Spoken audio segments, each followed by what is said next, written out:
Hello guys, എന്തെല്ലാം വിശേഷം? സുഖമാണെന്ന് വിചാരിക്കുന്നു എല്ലാവർക്കും. പിന്നെ രാവിലെ തന്നെ മദ്രസൊന്നുമില്ല, പക്ഷെ എന്താ വെച്ചാലേ പണി കിട്ടി. രാവിലെ തന്നെ എന്താ വെച്ചാൽ വണ്ടിൻ്റെ ഓയിൽ മാറ്റാൻ പോകണം. 2 ദിവസം മുമ്പാണ് ഇപ്പോൾ വണ്ടിൻ്റെ ഓയിലൊക്കെ ചേഞ്ച് ചെയ്ത് വന്നത്.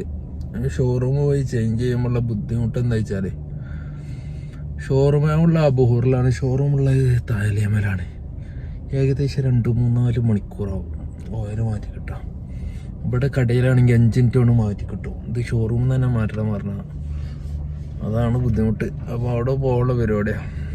അപ്പം എങ്ങനെയാണ് ഷോറൂമിൽ വണ്ടി സർവീസ് ചെയ്യാന്നൊക്കെ നമുക്ക് നോക്കാം. അപ്പോൾ ഗേസ് വിശന്നിട്ട് കാണില്ല. അപ്പോൾ ഇവിടെ ബൂഫിയാൽ ഇടയും കയറിയിട്ട് നേരെ സർവീസ് സെൻ്ററിൽ പോകുക, അല്ലെങ്കിൽ ആകെ പണി കിട്ടും. നമ്മൾ ഭക്ഷണം കഴിക്കണം നമ്മൾ അയൽവാസിയായിട്ടുള്ള അടുത്തുള്ള തന്നെ ഒരു ബൂഫിയലാട്ടോ. അവിടുന്ന് താമിയ ഒരു ചായ കുടിച്ചിട്ട് നേരെ ഇവിടെ വെച്ച് നല്ല അടിപൊളി താമിയ ഒക്കെ കഴിച്ചു കഴിഞ്ഞാൽ രാവിലെ ഓട്ടട കഴിച്ചതിൻ്റെ അപ്പുറമാണ് ഫീല്. ചെയ്യുക ഓട്ടട ഒക്കെ ചുട്ടുണ്ടാക്കണമെങ്കിൽ നടക്കൂലല്ലോ. അപ്പോൾ നമ്മൾ ഏതായാലും രാവിലെ തന്നെ കുറേ വീഡിയോ വന്നിട്ട് നേരെ സർവീസ് സെൻറ്ററിൽ എത്തിയിട്ടുണ്ട്. ഇതിനെ നമ്മൾ നേരെ ഫ്രണ്ടിലാണ് സർവീസ് ചെയ്യുന്നത് കേട്ടോ. വണ്ടിയൊക്കെ കൊടുത്ത് വണ്ടി ഉള്ളിൽ കയറിയിട്ടുണ്ടാവും. നമ്മൾ വണ്ടി എവിടെയാണെന്ന് അറിയില്ല, പക്ഷെ എങ്ങനെയാണ് സർവീസ് ചെയ്യുക. നമ്മളിവിടെ നമുക്കൊരു ഇരിക്കാനൊക്കെ ഒരു സെറ്റപ്പൊക്കെ ഉണ്ട്. ഫ്രീ ആയിട്ട് ചായ കോഫി കിട്ടും ഇവിടെ. ഫ്രീ ആയിട്ട് കിട്ടണതിന് നല്ല സർവീസിന് ഓല പൈസ അല്ലേ, നമുക്ക് വിഷയമല്ലല്ലോ. നല്ല പൈസ പോലും മുതലാക്കുന്നുണ്ട്.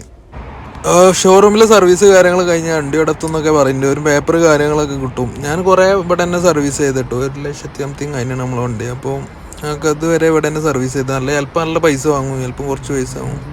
അങ്ങനെയൊക്കെ ഒരു കഥ. ഇവിടെ ഒരു BMW ഒരു ബൈക്ക് കാണുന്നുണ്ട്. അപ്പോൾ വണ്ടിൻ്റെ സർവീസ് കാര്യങ്ങൾ കഴിഞ്ഞിട്ട് നേരെ നമുക്ക് വണ്ടി കിട്ടിക്കഴിഞ്ഞാൽ നേരെ റൂമിലേക്ക് പോകണം. റൂമിലെത്തി കഴിഞ്ഞാൽ അവിടെ വെള്ളം വണ്ടിയൊക്കെ ഓർഡർ ചെയ്ത് ഇട്ടിട്ടുണ്ട്. ആ വെള്ളം വണ്ടി അപ്പോഴൊക്കെ അവിടെ എത്തും. അപ്പോൾ എങ്ങനെയാണ് വെള്ളം ഒക്കെ ഇവിടെ അടിക്കൽ എന്നൊക്കെ നമുക്ക് കാണാം. അങ്ങനത്തെ ടാങ്കറിലാട്ടോ വെള്ളം വരെ ഈ വണ്ടിയാണ് പോകുന്നത്. നമുക്ക് 2 രീതിയിലാണ് വെള്ളം കിട്ടും. ഒന്ന് ടാങ്കർ വെള്ളം, അതേപോലെ തന്നെ ലൈനായിട്ടുള്ള വെള്ളം കേട്ടോ, ലൈൻ വെള്ളം. അപ്പോൾ നമുക്ക് ടാങ്കർ വെള്ളം കേട്ടോ നമ്മൾ ആശ്രയിക്കണേ. കാരണം നമുക്ക് ലൈൻ വെള്ളം എത്തിയിട്ടില്ല, പുതിയ ഭാഗം ആയതുകൊണ്ട്. അബൂർ പുതിയ ഏരിയ ആയതുകൊണ്ട് അപ്പോൾ അവിടേക്കൊന്നും ലൈൻ വെള്ളം എത്തിയിട്ടില്ല. അതിൻ്റെയൊക്കെ വർക്ക് നടന്നുകൊണ്ടിരിക്കുകയാണ്.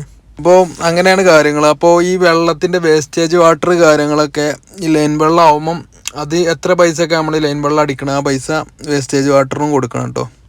അപ്പോൾ അങ്ങനെയൊക്കെയാണ് സിസ്റ്റം. ഏതായാലും വീട്ടിലെത്തിയിട്ടുണ്ട്. വെള്ളം വണ്ടി വന്നിട്ടുണ്ട്, പാകിസ്ഥാനാണ്. അപ്പോൾ ഇങ്ങനെയൊക്കെയാണ് കാര്യങ്ങൾ. അപ്പോൾ വലിയ ടാങ്കർ കേട്ടോ. അതിന്ന് 2 ടാങ്കർ, പല ടൈപ്പ് ടാങ്കറും ഇവിടെ അവൈലബിൾ ആണ്. ചെറിയ ടാങ്കർ ആദ്യം ഉണ്ടായിരുന്നു, ഇപ്പം ഓർഡർ ചെയ്ത് കഴിഞ്ഞാൽ കാണിക്കുന്നില്ല. 19 ടണ്ണ് മാത്രം കാണിക്കുന്നുള്ളൂ, ബാക്കിയുള്ള ടാങ്കറൊന്നും കാണിക്കുന്നില്ല കേട്ടോ. അപ്പോൾ ഗായ്സ് അങ്ങനെയൊക്കെയാണ് കാര്യങ്ങൾ.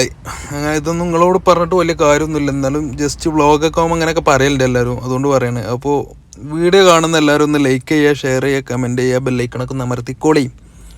അപ്പോൾ അടുത്ത വീഡിയോ ആയിട്ട് വീണ്ടും കാണാം കേട്ടോ. അപ്പം അസ്സലാമു.